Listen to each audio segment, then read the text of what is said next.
All right, here we go. Blake Cousins, Third Phase of Moon. We're live from Redondo Beach, California, and I'm excited. Wow, did you see our last episode? Did you hear the people on the street? They believe we're not alone. Let me tell you, there's no editing.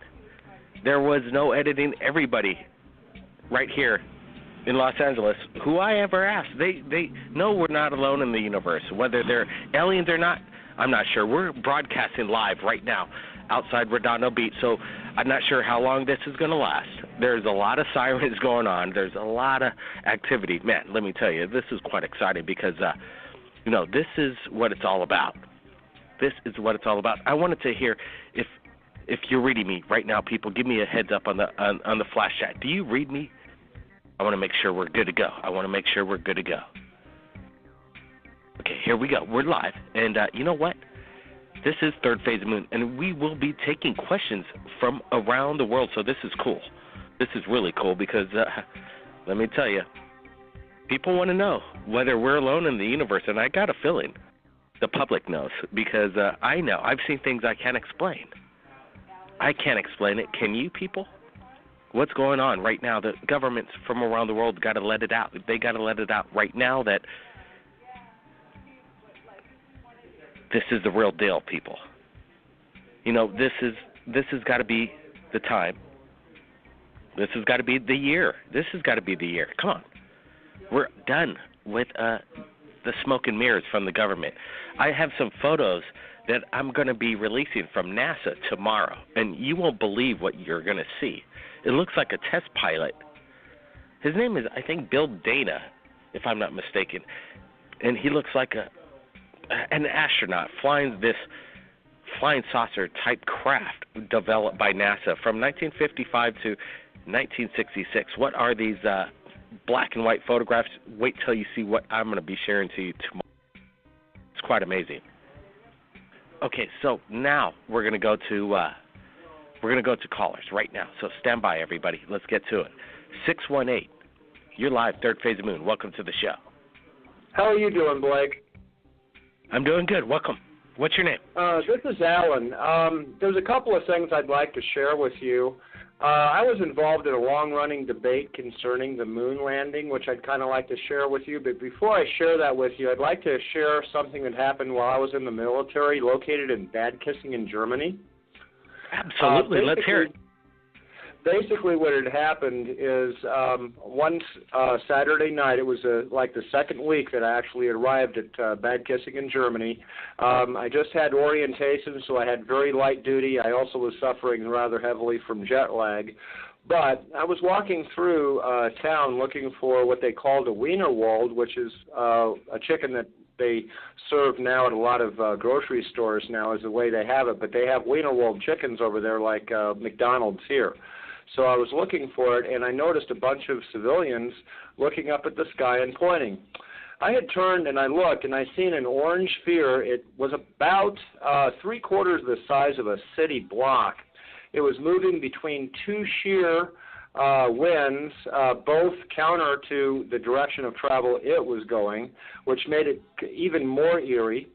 It did make a left turn about 30 degrees and continued slowly and disappeared over some higher terrain. At any rate, when I went down to report this, which many people did, I was grilled and just simply told that it was a weather balloon. And I explained, well, the problem with that is it was in wind shear, and they claimed that it was a C-130 with a special type antenna on top that would actually glow in its operation. And I explained if that was the case, I would have to report that a C-130 with a special antenna on top would have had to have crashed just north of town because that was a direction of travel in this wind shear, and the airspeed that this aircraft could be going could not sustain a C-130. I had been flight line safety prior to joining the Army for 6 years. 4 of those years for warbird security at the EAA Oshkosh Convention. I've seen just about everything that can fly and a lot of things that can't. So I knew what I was doing. I've worked with experimental aircraft. So whatever this thing was, I later identified when I was working with a group called the Unity Group in the 90s. It was a vril that I had actually witnessed later. Okay. The debate that I'd like to share with you is concerning absolute 100% proof that all the way up into the orbit of the moon is most likely genuine footage. But as soon as they had set down on the moon, it went to a field in Arizona, and you can look this up in the National Archives, that they had actually built an exact duplicate of the moon landing out there, the location of it.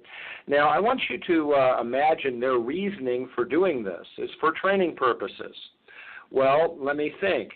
Press button, pull lever, count to 3, look out window. Exactly how is this assisting an actual training exercise?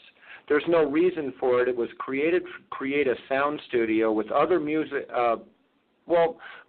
tricks added to it. But the most confounding proof that we actually found was the fact that most of the lunar modules were running at 20% throttle at the point of touchdown.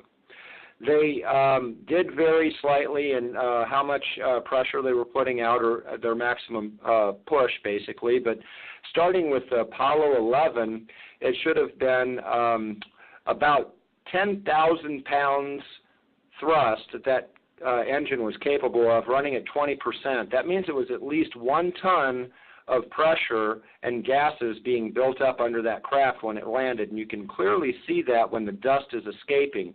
But as soon as you look at the photos taken from the ground or the surveilling cameras, you will find out that none of the dust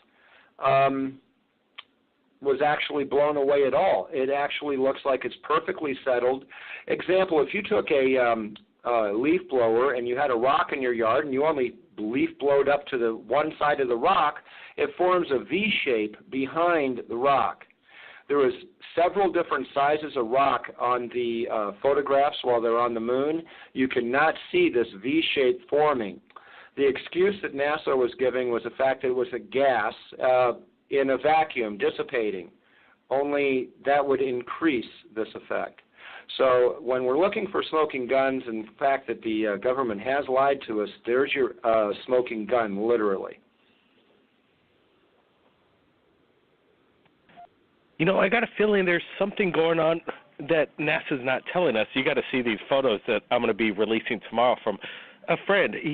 His name is Orv I Am. He's been submitting evidence in regards to UFOs, but this is something from NASA, and it's from 1956 and 1966, and this is right around all that action that you're talking about, and it looks like a flying saucer, an astronaut and a test pilot, flying some, it looks like he was assigned to fly this flying saucer hovering off the ground. I'm not sure if these photographs are authentic. It came in. I'm going to share it to the world tomorrow, but so you're thinking that we didn't go to the moon. What's your thought? Because I know people that are grown, like, guys in their 60s and 70s that go, no, we didn't go there, and they know better because they know smoke and mirrors. So what's your gut feeling? Here's one of the for the people that were actually living just afterwards and living during the event, they were old enough to understand what was going on. There was one conspiracy theory that stood out like a sore thumb. Okay. And it would be only until about 4 years later, 4 years ago, that this was also discovered as being fact. It was the actual equipment was found, a new generation of it, in the space shuttle itself. And you can look this up online. Basically what it is a hydrogen fuel cell. You just simply throw water in there, you apply electricity. Most batteries, they have a lot of design in order to stop this hydrogen generation because it doesn't take that much electricity to actually start it. You can run your car in with this material. As a matter of fact, Edward Meyer actually created a sand buggy that ran purely on running on water. It just simply breaks it down to hydrogen 2 parts, oxygen 1. This is the reason why Apollo 13 was such a strange mechanical mystery that everyone also talked about. You see, the problem was when they looked at the manifest, there was not enough fuel in order to make it back to the moon and back. The fact is they took it in water. That's what they actually used for rocket fuel, and it's perfect because you got your oxygen and a very explosive hydrogen in order to go with it, and the convenience that oxygen is something that all the astronauts are going to need for the entire time. So when Apollo 13 happened, what basically happened when he stirred the tank is because when the tank energizes, all the water seems to gravitate away from that electrical charge. So it'll chase it out of the grid work that they had created for it to create hydrogen and oxygen. What they have to do is stir it back in to chase that water back into that grid work.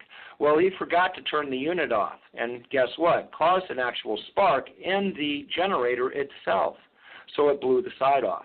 That's the reason why they didn't have the oxygen. That's the reason why they needed the scrubbers, and that's the reason why they needed to go to the other vehicle, because they had a limited supply there, and they could depend on that. You know, this is let me ask you this. How do you know all this stuff? Well, I've been trying to contact you for a short period of time. My online name is Beware Mouse, and I have been studying this since I was 8 years old. I was involved in the Unity group that was basically it started as a way of us cheating on our college exams. We just simply, like a manual classroom computer, we would give each other keywords in order to look out for, or phrases or topics, and we would just simply read whatever came to mind, or if we did bump into something, we'd just simply forward it. We became rather efficient at this and jokingly took on the subject of UFOs and the existence of God. Strangely, we answered both questions very logically, one of which is using a tool that is a logic tool. Basically, if you're having a debate whether or not water exists, and this very much parallel to the UFO story, is because we're debating on whether UFO exists. Okay, do they exist? Do they not? Well, let's use water as a topic instead. Well, you show pictures of rain and streams and an ocean, and I show pictures of the desert and the moon, and well, as long as we have these rules of evidence, just about any conclusion which is false can be arrived at. However, what happens if a third party walks into our debate and plops a fish down on the table? This fish proves absolutely that water exists. Now, the problem with the UFO situation is the fact that we do have plenty of proof and plenty of fish. How is it that we can ignore water? We have this recorded all the way through history, and I've been studying this since I was 8 years old, fascinated by it. And it started when I was about 3 or 4 years old. I had a personal experience, and I still, to this day, have only emotional impressions of it. I was not speaking well enough in order to even describe what happened. But I do remember a light. It was very bright, and if you squint your eyes against the sun or look just slightly to the left, you can see your eyelashes, and it makes spears of light. Well, my eyes were completely wide open, and when I seen these spears of light very similar to that, and they struck me, I could feel the warmth of that pass through me. And this is the memory I have of this experience. My mother was telling me that we had a great amount of UFO activity in the early 1960s in the Oklahoma near the Air Force Base there. And they would actually sit on the porch and watch them chase each other around in the sky and do circles and spiral down in columns, and then load themselves up in the top of the column and saw them get down the column again in spirals. And it was very puzzling behavior. And since I was, little, I mean, these things have been pointed out to me, not necessarily immediately in memory, but the impression and the knowledge, and that later on told what I was looking at, that it just simply became a fascination, a course of study. I've studied the Egyptian pyramids. I do believe Stitchin has a good idea. There is very much, when he points to these religious locations such as the pyramids, Jerusalem, and then points to somewhere else. In the 1970s, I was living in Iowa City, Iowa, and archaeology was part of that field for Iowa City. there was two things that came through. One was the caves in Mexico that were glass-lined and had to have been made by lasers or high temperature, and these were being found near the pyramids in Mexico. I didn't hear much later. The other was, oh darn it, there's so much in this topic that I could cover. Maybe it would be better if you had... Absolutely. You know what? This is what's got to be done. This is what's got to be done because we do this Friday show every Friday, and I got to get everybody. I got to try and get people's. There's so many callers in, but man, you got so much information. What I want you to do is call in next week Friday, and share some more information because you did spark up a debate, man. So I really appreciate you calling in tonight. Thanks so much. I did send you an email containing my telephone number. You do have my permission to call, and it might be easier that way. All right, man. You got my contact. Why don't you give me a refresher on that and call me back? And when I get back to Hawaii, I'm going to reach out to you. But call back next week. I like your conversation and dialogue and the questions. We're getting it out there, and we need to get the answers. Appreciate it.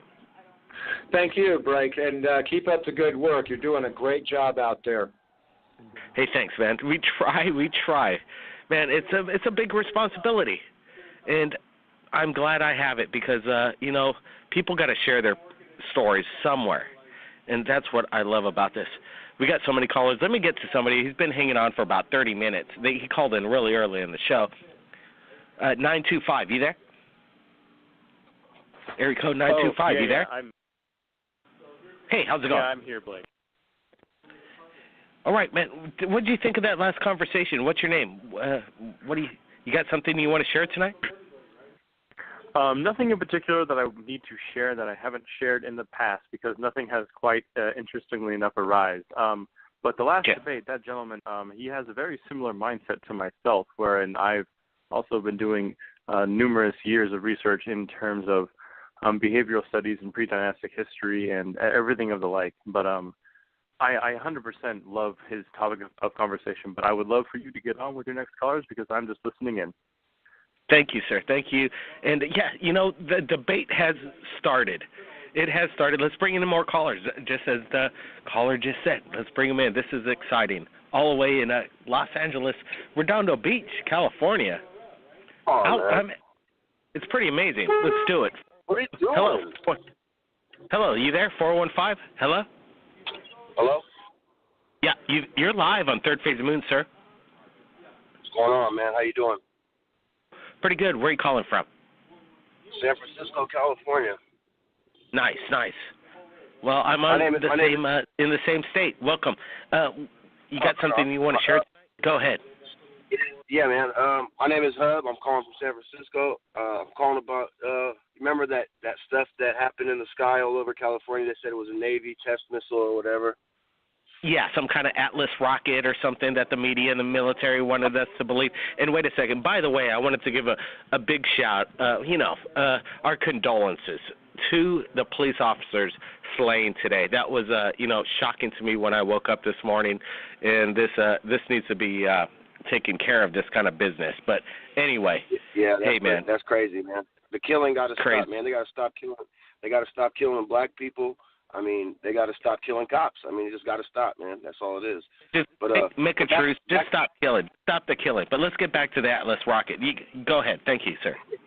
Right on. So, anyways, I was at work, and I was working in Antioch at the time, and I was helping my friend roll something up. And I looked up in the sky, and I seen it. And I'll tell you right now, if rockets can stop for a period of, 10, 15 seconds, and then change course a few times, and then, there's this one video where this thing stops in the sky and then makes a big, circle cloud thing come out of its backside, and then it takes off rather quick.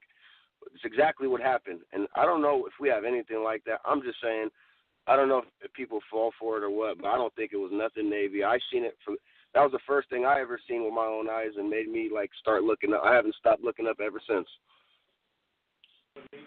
Well, that's a damn good idea because let me tell you, when we had our radio show a couple days after the major event, I had hundreds of callers in, and I tried to get into everybody. I got at least 60 people in, and every one of them said that they did not believe the major media of what they were trying to, feed them. Give me a break, people. This isn't wasn't no Atlas rocket. Are you kidding me? You got to see the video. Check it out. It's up. Go ahead. I'm saying, if it was a rocket, why are they shooting it off over our heads? Let's just be real for 1 second. Why are they shooting it off, testing it over us? The second, I mean, why don't you say something first? Not when it's, after thousands and thousands of people seeing the UFO, you're trying to take the blame away. You know what I mean? They're just playing games. Yeah. It ain't no rocket. You know what they did? They did. Apparently, we did get people giving us reports prior to the event saying that, hey, look, there's going to be something going on. They diverted traffic from LAX, but let me tell you, they said it was going to be over the ocean, the Pacific Ocean.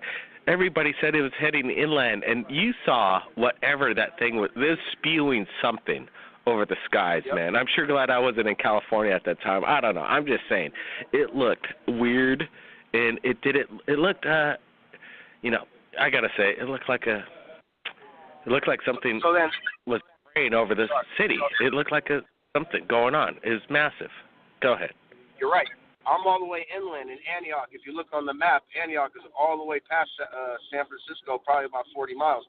There's no way over the water. And it wasn't going west. It was still going east.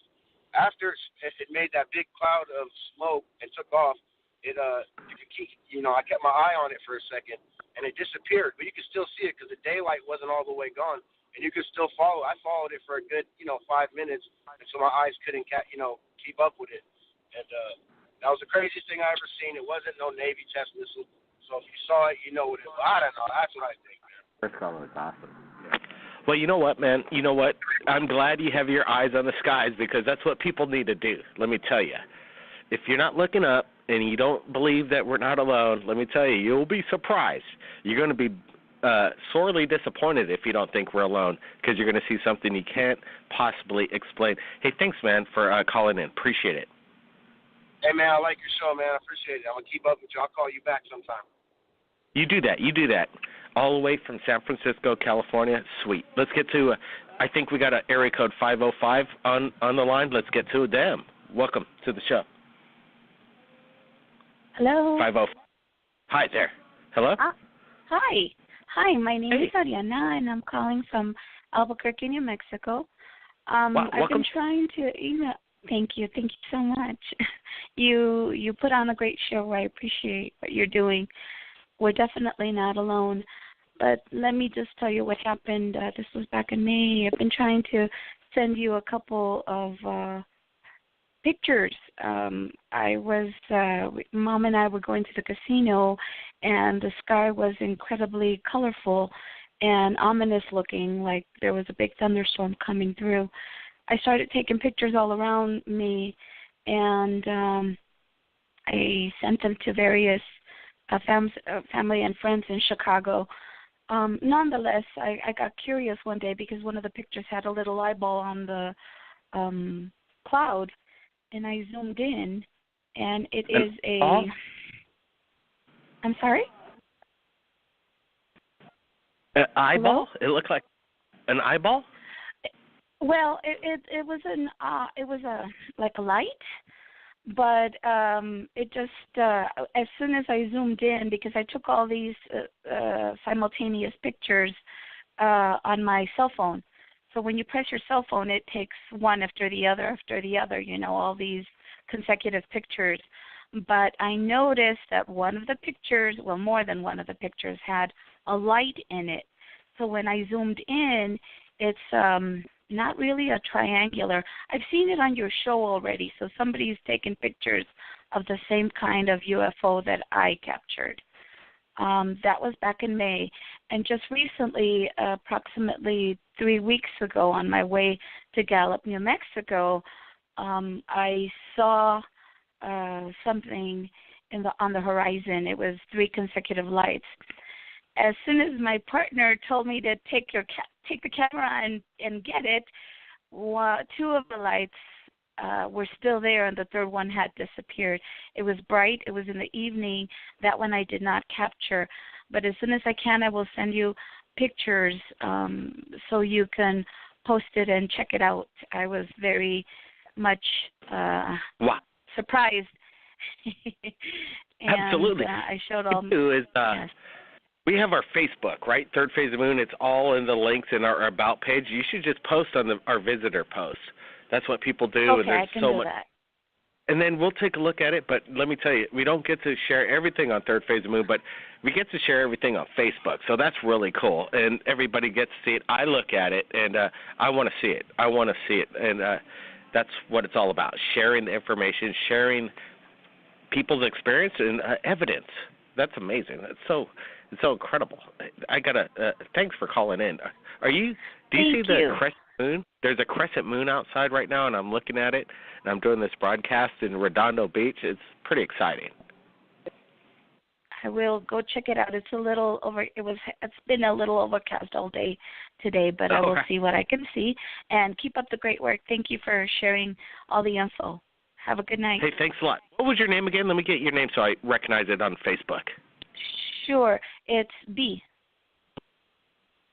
Like a bumblebee. All right, B. Okay, you take care. I'm looking forward to the evidence that comes in. We got so many callers in. It's quite amazing. You know what? We'll do this. We're going to take a quick break. This is Blake Cousins, Third Phase of Moon, and you know what, people? We're not alone. We are not alone, and there's so much evidence out there. Stay tuned. We'll be right back. Blake Cousins.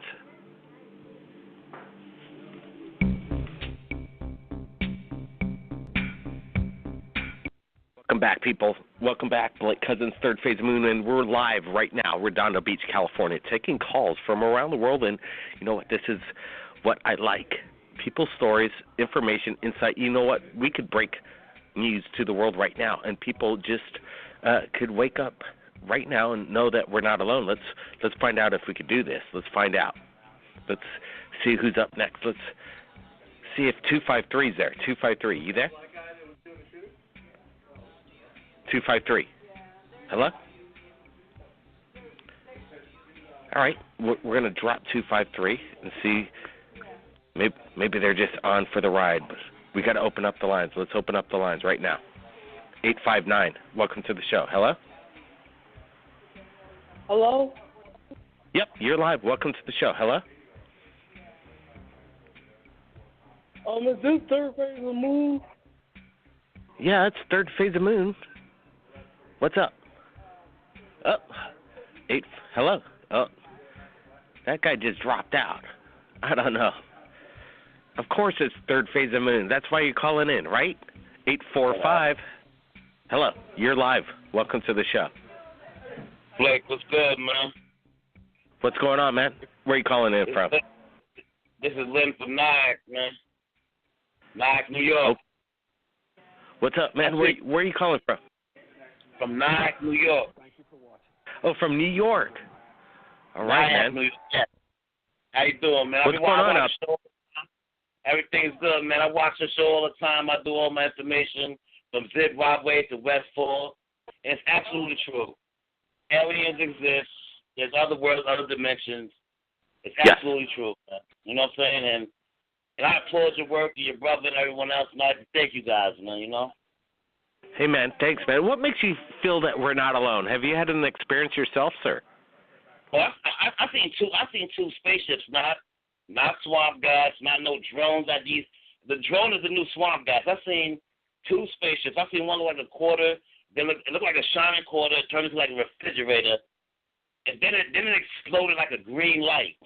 And there was like 6 people outside with me. And right before that, we came outside from watching this show. You know what I'm saying? You know, I got people who do the giggle factor and all that stuff, you know, but in all retrospect, they know it's real. Everyone knows it's real. It's just information that can everyone get to that consciousness level of understanding it's real. Sure. We trapped, man. And I also seen the other night, like I said, I live in Nyack, New York. The other night, I was down by a pier by the Hudson River. Yeah. I looked over with a couple friends. I seen a big orange light.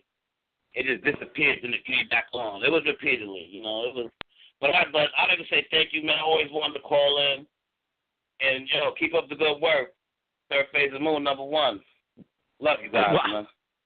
Hey, man, I love you, too. You know what? This is what's amazing about this. No matter who you are, no matter what race you're from, man, everybody wants to know the truth. And Third Phase of Moon is that source where people could just share it. Share their sightings. Wow. Man, I'm getting goosebumps here. Thank you, sir, from New York. Man, love it.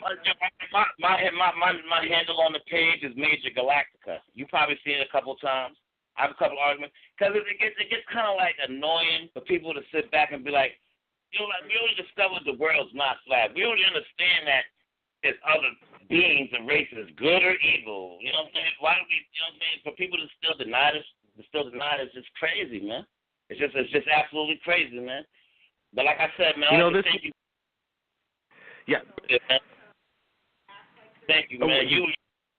Thank you, sir. Thank you, man. Just so many callers, and I got to get to them. I appreciate you, caller from New York. Call in anytime. I'm glad you called in tonight. All right, man, we're going to get to the next one. Let's get to 813. Man, the phones are lighting up. You there, 813? Hello? Yes, sir. Hey, welcome to the show. Where are you calling in from? I'm calling from Florida, man. All right. Wow, we got a lot of East Coast callers tonight. A lot of time differential going on. That's cool. Time travel. Let's do this. You got a UFO sighting you want to share tonight? Yes, sir. All right. All right. So I was sitting before 4th of July, the day before, sitting out on the side of like the Bay Area, and I noticed that there was a light that was red. It was bright red. It just sat there watching the fireworks. I was like, what is that? I told my grandfather to look. He can't really see it because he's colorblind. And, well, I see it moving, but it's moving at an incredible speed. And I said, this is no airplane or helicopter. It's stopping dead center in the sky, then it's going left, and then stops, then goes right, really fast. And I'm like, whoa, this is something different. I know what that is. So the next day, I go to a 4th of July party, see the same object, except for it turns red then green over and over again, and then it does the same patterns, and it, like, freaks me out. And I was real excited, though. I told my dad about it. He's a real big alien buff, and, he got real excited. Hold on a sec, though. I get a lot of videos of red and green lights in the sky. And you know what? Usually they're drones. They could, red and green is a dead giveaway. What makes you think it wasn't a drone besides the light pattern? Well, I know drones. I have a drone, and I'm not saying that this could be a different drone for all I care, for all I know. But there you go. It's unidentified. You have. There you go. That makes more sense. It was stopping way too fast, though. Like it had perfect balance. Like this thing had perfect balance, and it was going way too fast, and it was too bright to even be a drone. Like it didn't have any like air traffic control signals or anything to really signal it as something else. But the one I saw the next day kept turning green then red, and I've never seen a drone do that in my life. Well, it's interesting. There's so many drones out there, and let me tell you, military drones are all over the place, and they're building them fast. They're building them so fast. There's going to be millions of drones over the skies, and I got a feeling it's going to be intimidating. You just never know, but I just hope it's for the right purpose. I mean, it's there's some technology behind it that we can't explain. But so you're saying this isn't a drone. This is unlike any kind of tech that you've ever seen. Yes, this is different. I just don't see it being a drone. It was. I had my grandfather confirm that with me. He's like, I've never seen anything like that before. It's just the pattern that it was moving was just too, like, human technology cannot do that, from what I know. Like any that I know of, at least. Well, get some video of that. Get some video so we can confirm it's not a drone. All right, man. Hey, thanks for calling in.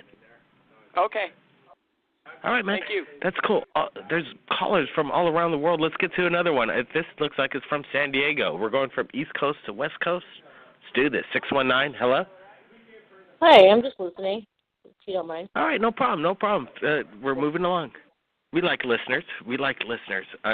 And I bet you some of these listeners that do call in, they've seen a UFO. And, they're just getting up a little bit of guts to share their story and see what Third Phase of Moon is all about. So welcome to the show right now. Let's bring them in. You know what? F1's here. F1, how you doing tonight?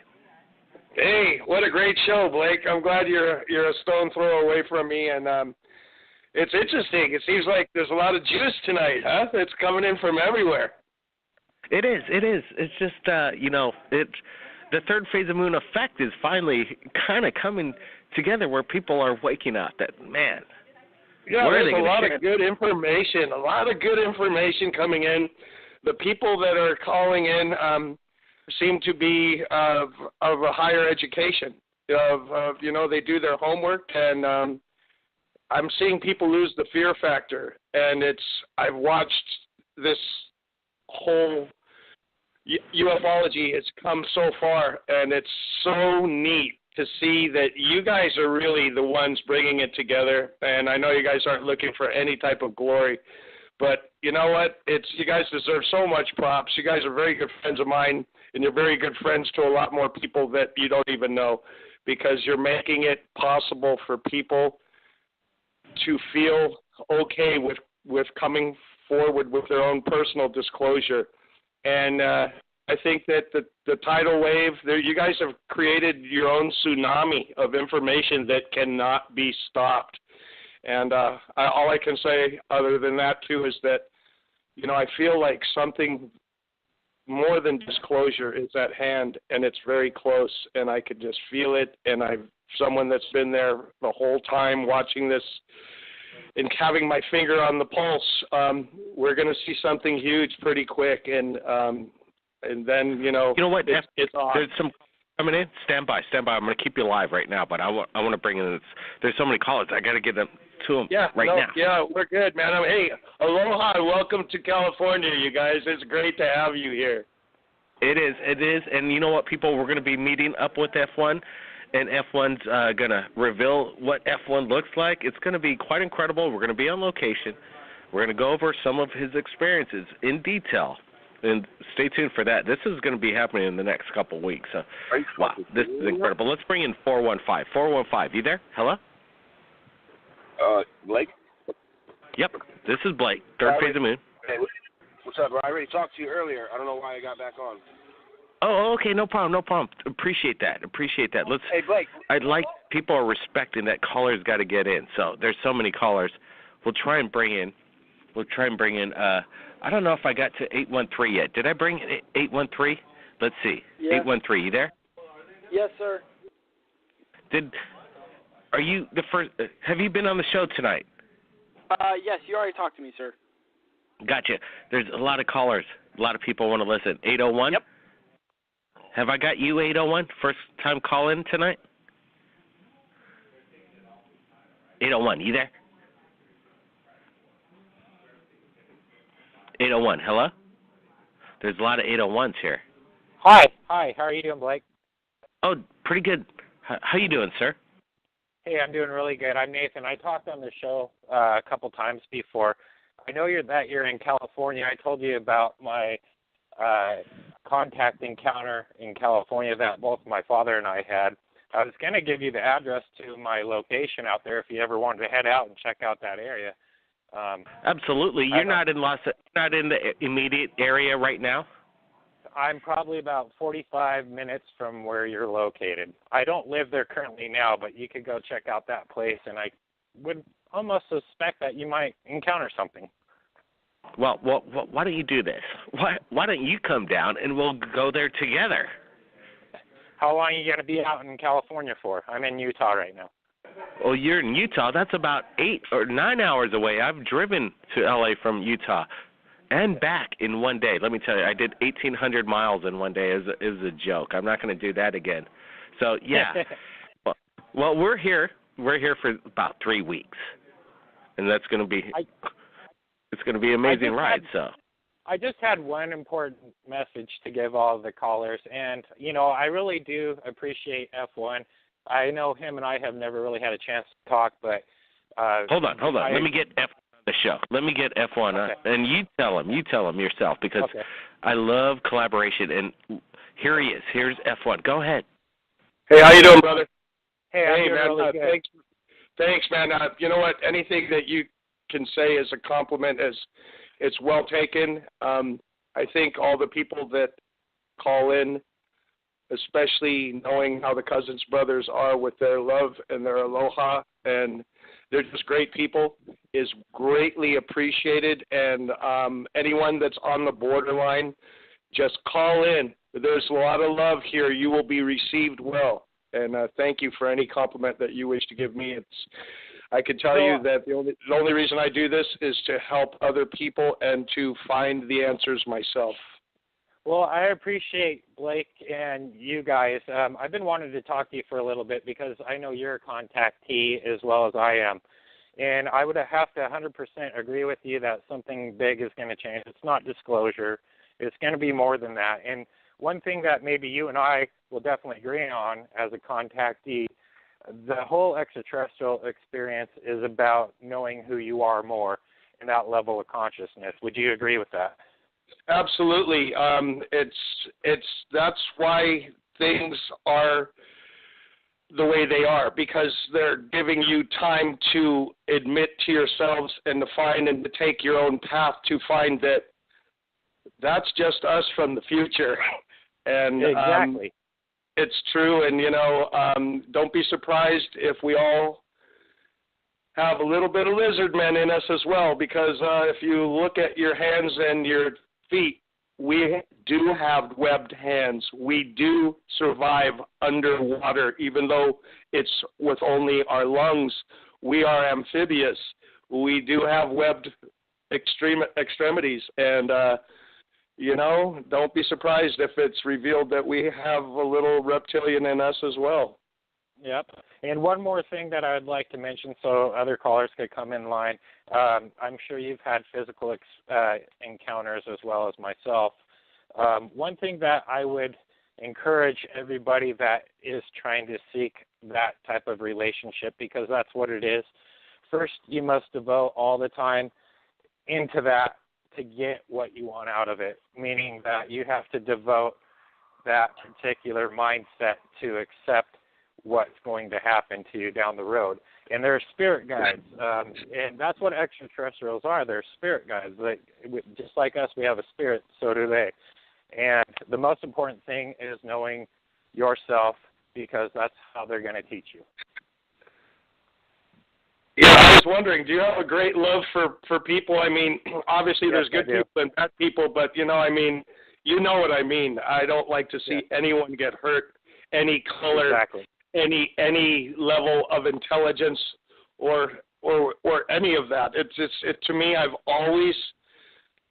cry when I see people that are handicapped. It really sometimes it's bothered me ever since I came out of the chute, and I've always had a great love of people. And I find with most experiencers, I've found that this is one thing that everyone has in common, and that's pretty amazing when you think about all your options as a human being and free will. Well, I don't believe really in free will. I believe it's necessary will, that you must love everyone as you love yourself, and if everyone would just hold, it would be really cool. I'm going to try to start this, and when I go to public places, I'm going to try to get everyone just to stop and to hug each other, and whoever's next to you, just hug each other just for a minute, and it's amazing what happens. F1 and Blake, just one last thing. If you guys ever come up to Utah, I'd be more than happy to include you in our CE5 group that we are developing here in Utah to make contact with extraterrestrials, to give universal peace and devotion to the universe, which we all partake in. Way cool, man. Thank you. That's great. That's great. Nice talking to you. If you'd like to know more about my encounters, I'd be more than happy to give you my number and Blake's number, because I have plenty of experiences, and I'd love to hear yours as well. Yeah, absolutely. That's what it's all about, networking. It's all about networking and sharing, and that's why Blake and Brent are so successful with their ability to get people to come forth, is because they let people network and they get everyone together. I could tell you, if when you meet Blake or Brent, they have a lot of love for people, man. They have a lot of love. Well, I'd love to go surfing with Blake, because I know he lives out in Hawaii, and so does my buddy, so that'd be a fun meetup, and get to do some stuff. I got the best waves out in front of my house, that's for sure.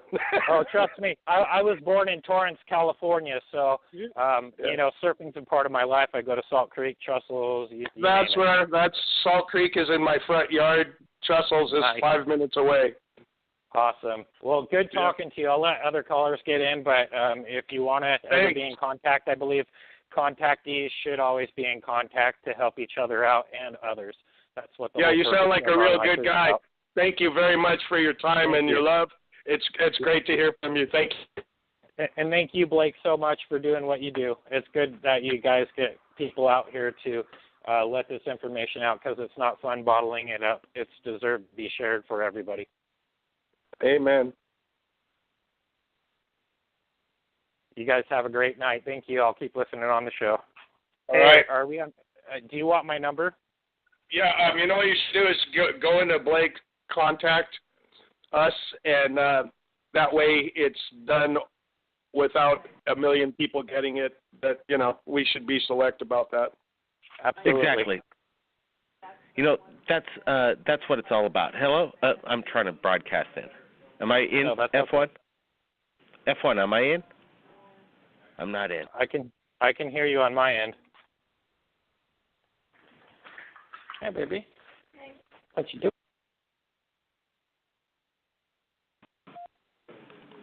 Blake Cousins here, I think. Am I live? I'm live. Let's open up the chat. Uh-oh. There's hacking going on. Now, I don't know what's going on. Hold on a sec.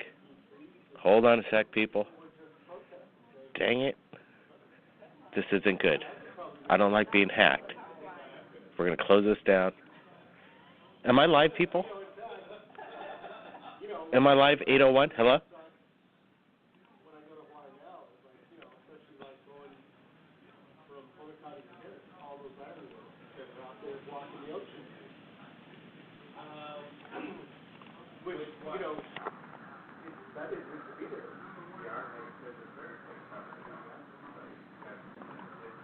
No, yeah. So the thing is who you complain to, there is probably, they're probably used to the same ground. They are hydrated that part insulating and all on the site. They don't take out the views like we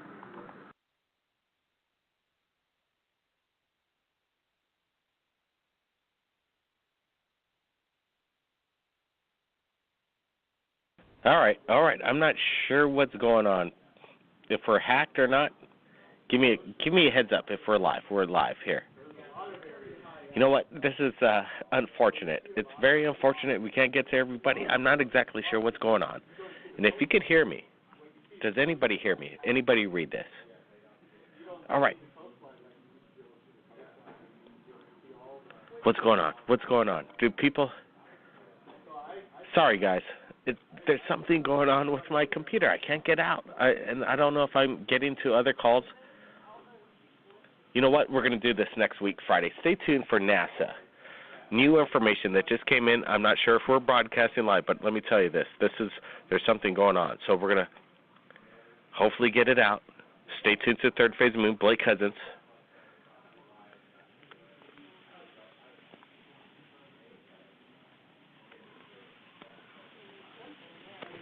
We'll see everybody again next time, all right? Shoot.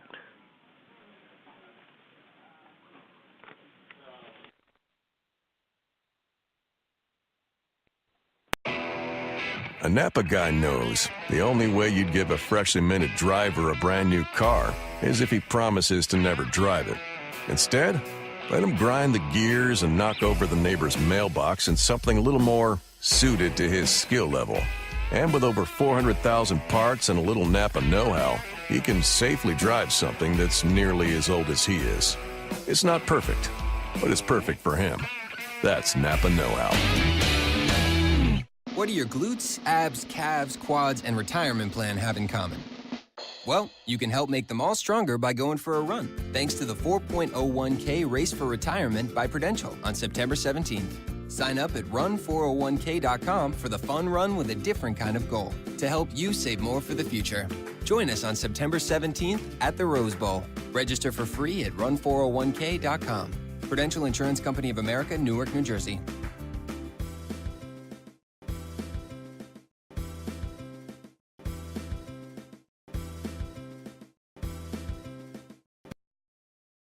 Oshkosh convention. I've seen just about everything that can fly and a lot of things that can't.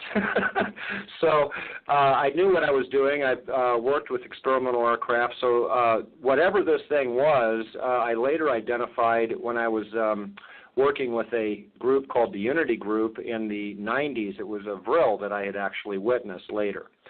Okay. The debate that I'd like to share with you is concerning absolute 100% proof that all the way up into the orbit of the moon is most likely genuine footage. But as soon as they had set down on the moon, it went to a field in Arizona, and you can look this up in the National Archives, that they had actually built an exact duplicate of the moon landing out there, the location of it. Now, I want you to imagine their reasoning for doing this. It's for training purposes. Well, let me think. Press button, pull lever, count to 3, look out window. Exactly how is this assisting an actual training exercise?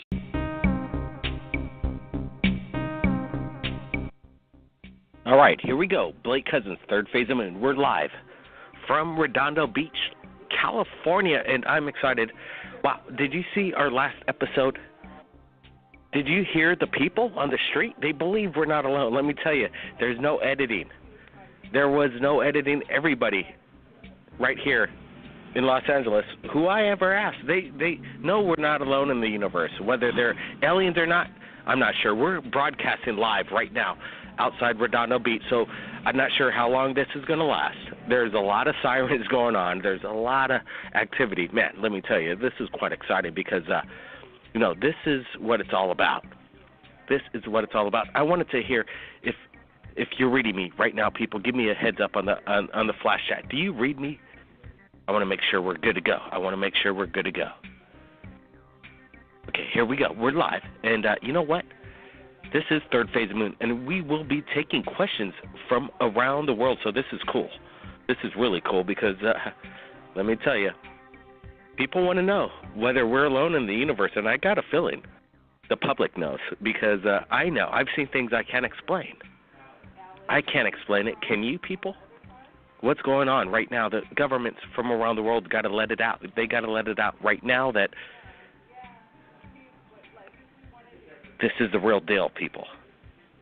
This has got to be the time. This has got to be the year. This has got to be the year. Come on. We're done with the smoke and mirrors from the government. I have some photos that I'm going to be releasing from NASA tomorrow, and you won't believe what you're going to see. It looks like a test pilot. His name is, I think, Bill Dana, if I'm not mistaken, and he looks like an astronaut flying this flying saucer type craft developed by NASA from 1955 to 1966. What are these black and white photographs? Wait till you see what I'm going to be sharing to you tomorrow. It's quite amazing. Okay, so now we're going to go to callers right now. So stand by, everybody. Let's get to it. 618. You're live, Third Phase of Moon. Welcome to the show. How are you doing, Blake? I'm doing good. Welcome. What's your name? This is Alan. There's a couple of things I'd like to share with you. I was involved in a long-running debate concerning the moon landing, which I'd kind of like to share with you. But before I share that with you, I'd like to share something that happened while I was in the military, located in Bad Kissingen, Germany. Absolutely. Let's hear it.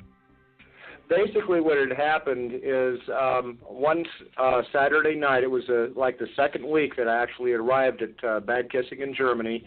I just had orientation, so I had very light duty. I also was suffering rather heavily from jet lag.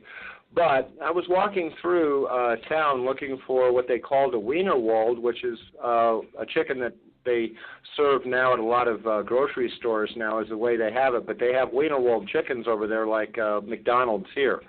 So I was looking for it, and I noticed a bunch of civilians looking up at the sky and pointing. I had turned and I looked, and I seen an orange sphere. It was about 3/4 the size of a city block. It was moving between two sheer winds, both counter to the direction of travel it was going, which made it even more eerie. It did make a left turn about 30 degrees and continued slowly and disappeared over some higher terrain. At any rate, when I went down to report this, which many people did, I was grilled and just simply told that it was a weather balloon. And I explained, well, the problem with that is it was in wind shear, and they claimed that it was a C-130 with a special type antenna on top that would actually glow in its operation. And I explained if that was the case, I would have to report that a C-130 with a special antenna on top would have had to have crashed just north of town because that was a direction of travel in this wind shear, and the airspeed that this aircraft could be going could not sustain a C-130. I had been flight line safety prior to joining the Army for 6 years. 4 of those years for warbird security at the EAA